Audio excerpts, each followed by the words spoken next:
Hi. So you're in the Bosque Village. Yeah. Great. Where do you come from? I come from Germany, from the south of Germany, from a more or less small town called Tübingen. Great. And your name is Marie. Mm-hmm. When did you arrive in Mexico? 2.5 months ago. 2.5 months ago. Mm-hmm. And what are you planning to do on your travels? I didn't have like so many plans because that was the plan, not to have plans. I was just thinking that I will fly to Mexico and then maybe spend some time there and then just go for further down in the south, like to Guatemala and other countries. Right. And what's kind of your style of travel? How do you travel? I really like traveling more or less slowly, so that's also why I now stopped the plan of traveling like whole Middle America or whatever. So I decided to stay in Mexico because also here there's like so much to see. And yeah, I'm traveling with a budget that is kind of super limited because I was a student before. Mm-hmm. And yeah, it's enough, but I will sleep in hostels and shared rooms, or I will sometimes I don't know, do something like couch surfing. Right. So you're not traveling to one place for one night and then going to another place and another place. No, I won't do this. Right. Where have you been so far?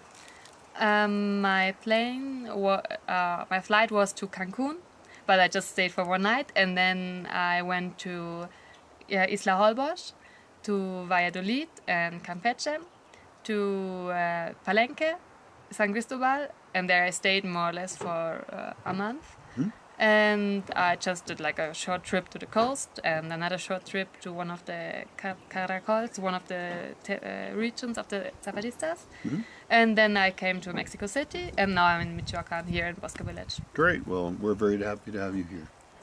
Yeah, I'm happy to be here, so thank you. Great. So you're traveling alone as a woman in Mexico. How is that for you? It's quite comfortable, actually. So I just traveled once before alone, and this was basically to try if I like it or not, and it was in Romania. And also in Romania, I really liked it, but I learned that something that is really disturbing for me is if I cannot understand the language. And I just had 1 month in Romania, so I didn't learn a lot. And it was one of the reasons for me to pick Mexico, because I was thinking, okay, Spanish is a language that is like quite easy, not super easy, but I mean it's more easy than Chinese or something. So yeah, that's something I really like here, that I can learn a language, and that the people make it really easy for you to learn it, and they are super willing to help and to share about the culture, and you can learn a lot if you want to. So you've had a ability to meet people and talk with them a lot. Yeah, for me, I think for me traveling is a little bit more about persons than about places, because I really like beautiful places and I like old Maya pyramids and stuff, but basically they are stones. So super interesting, and they will tell you a lot about history, but I think you can learn more from people, so yeah. And do you think, being a single female traveler, that you can meet more people? I think it's easier. Of course, sometimes it's a bit difficult because you need to be super open and you need to start to talk to people because, for me it's when I can decide to whom I want to talk, those people, those are the people I really want to talk to. And sometimes when people start talking to you, not necessarily those are the people you really want to get to know. So yeah, that's sometimes a bit difficult because I can be a little bit shy sometimes. So yeah. But some people will warn you not to travel alone as a woman. They'll tell you, don't do that, that's very dangerous. Yeah, but a lot of people never did it and never tried it, so they just have some ideas in their head and they never really question them. And also I think if you have common sense, it's really okay, because also in my country, in Germany, I'm living on my own, not alone, but I'm living without my parents or without a boyfriend or anyone to protect me. So Right.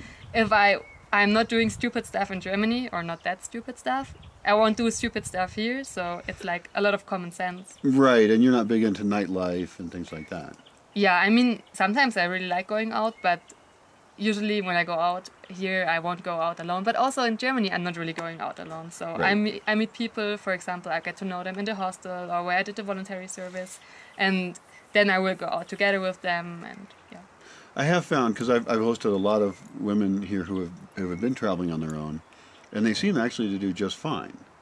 And for some of them, things like going to a place like this and staying for a longer time means that they're not taking as many risks. You know, they're not traveling every night. They're not going to strange places and meeting people and then thinking those are their new friends. You know, they're somewhere for weeks or months. So I think that's a very different set of risks. Yeah, could be, because I also really like getting to know people a little bit better, and yeah, you need time for that. Yeah, yeah. Of course, you won't trust anyone with your life that you just know for 5 minutes. Right, So. right. That makes a lot of sense. What have been the most surprising things for you about coming to Mexico? What have you noticed that's different? Actually, I don't think that it's like so different. Yeah, it's super different, but at the same time, not like surprisingly, shockingly, whatever different. So, okay, some really strange food options like michelada, which is beer with a lot of stuff in it, which to me says something really strange, but otherwise, no. Okay, maybe I didn't expect people to be so open and so friendly, and they are really like immediately helping you, even if you're not asking for help. For example, I am not from a big city, so taking a metro at Mexico City can be a bit complicated for me, but you don't even need to ask for help. You just stand there and you look like 1 second, and people will start talking to you and ask you, where do you want to go? Do you need help? And then you tell them, I'm not sure, I want to go there. And then another person stops, yeah, I'm actually exactly going to this way. If you want, you can just join me and I will drop you off. Super, super, super nice. Well, fantastic. I'm really happy to hear that. Because I think it is a very easy country to travel in some ways, and certainly the transportation system is pretty good. Yeah. And you've been traveling on buses and things? Basically on super cheap buses, because, yeah, even the cheap buses, they are sometimes more comfortable than the buses in Germany, for being honest. And the expensive buses, they have like, I don't know, a TV and you get a snack and stuff I don't really need when I'm traveling by bus. So yeah, works super well. And also for this is my recommendation, just talk to the people, the local people you get to know, because they might know which buses, or they know which buses are the good one to go with. So you're a vegetarian. Yeah. And everybody says it's hard to travel in Mexico as a vegetarian because Mexicans love to eat lots of meat. How do you do it? Yeah, it's true. Mexicans really love to eat lots of meat, but it's really possible, and it's also fun to eat in Mexico. So it's not just about surviving, it's still really fun. But so how do you find non-meat options? I mean, we've eaten a lot over the last week. Yeah. So how have we done?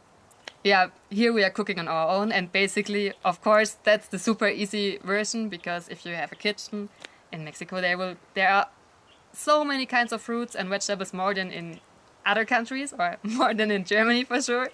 And so if you're cooking on your own, of course, there's no problem at all. You can even find soya, so that's super comfortable. But we've gone out of here. We've gone out of the Bosque. Yeah.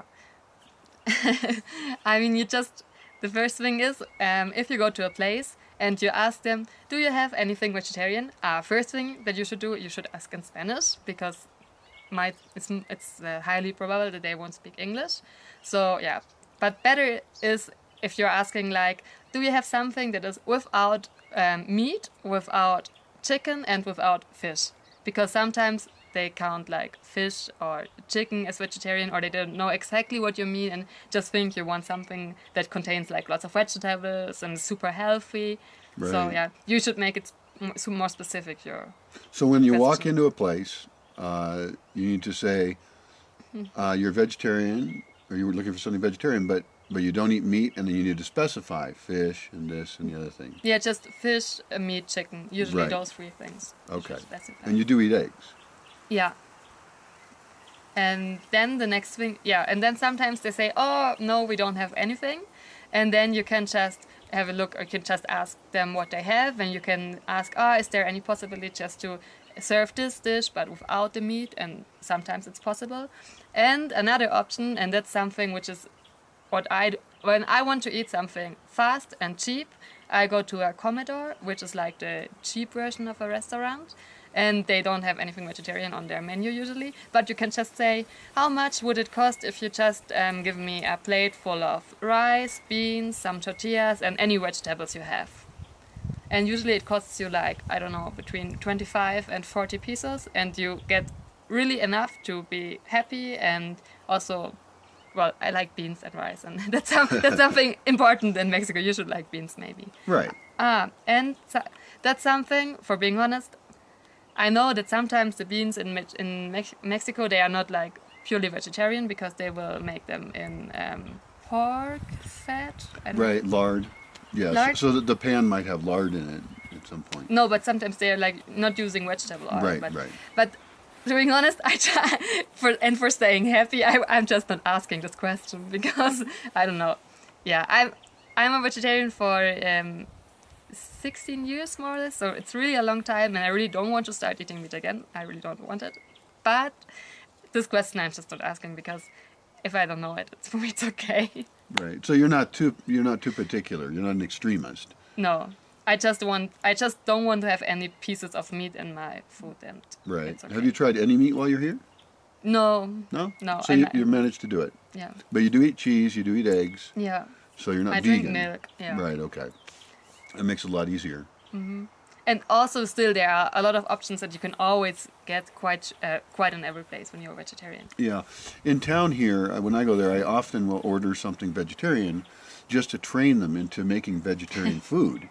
So that when vegetarians come, they understand, okay, I can make a torta that's vegetarian. They just want avocados and they want vegetables, and, they could ask about the cheese. So hopefully that works out for people. So, yeah.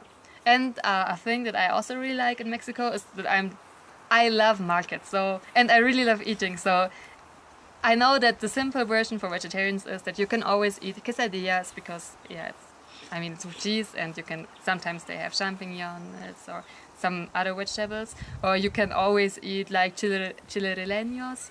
Well, okay, you have to ask. There are some that are with meat, but also there are some with cheese. But I really like trying new stuff, so I just enjoy going to the market and check out what's there, and you will find lots of stuff. So, for example, something I really like is huaraches, with flor de calabaza, flower. Squash flower. Squash flower. Super, super delicioso. Or something I just get to know is like huitlacoche. Huitlacoche. It's like, you can also put it on your tacos or on your quesadillas, and it's like a mushroom that is growing on corn. Yep, it's a corn fungus. Yeah, so there's really a lot of fancy stuff you can try. You just have to look around and walk a bit and ask them. And another thing is, at the markets, you can also just buy your fruits, and if you have your small knife, you can just cut it, and you can eat it with some bread or tortillas or whatever you like. Because also there are a lot of bakeries in Mexico, right. So most of the bread is sweet. I'm not like a super fan of it, but yeah, for example, for breakfast, for me, I'm perfectly fine with a huge mountain of fruits and some sweet bread. And yeah, you can always get fruit cups in the market, and you could just go to a market and buy fruits and veggies, cut them up and eat them, because there's so much, like you said, so many fruits and vegetables here. And also so many you probably don't know, so it's still super interesting to try fruits, but also I don't want to eat fruits like 3 times a day, so Yeah. I need some other options. Yeah. And the last thing about food is that also the food is super different from region to region. So when you might think, oh, I know a lot about Mexican food, you just get into a bus, you get out 4 hours later, or I don't know, and the food will be super different, and there will be so many new things to try. So that's also something I have to say. And that's also like, I don't know like super much about Mexican food because I've just been to like 2 or 3 regions. But yeah, in general, I have to say I really like it. Me too. So you've been here how long? 2.5 months. Yeah, and in Bosque Village? Bosque Village, Yeah. 2 weeks. 2 weeks. Almost. And so what were your initial impressions? It's huge. It's a lot of space. So many projects. For me, it was kind of a surprise that there's not like a fixed schedule, because usually when you do a voluntary service, or also in Germany, I'm doing like voluntary work, the people know what they want you to do, and you just come and you do it. Right. And here you have so many projects that you also have a lot of options. Yeah. Yeah, and that's something I try and do here a lot is look at each person that comes. And we do have so many diverse projects that we can adjust what the person works on, usually, to what they want to do. Not always, that's not a promise. But we want to use every person to the maximum and also offer them the experience that is going to serve them the best, ideally. Yeah. And then, of course, we try and record everything and broadcast it because that's very much part of the goal. And luckily, you're fine on camera and up for that.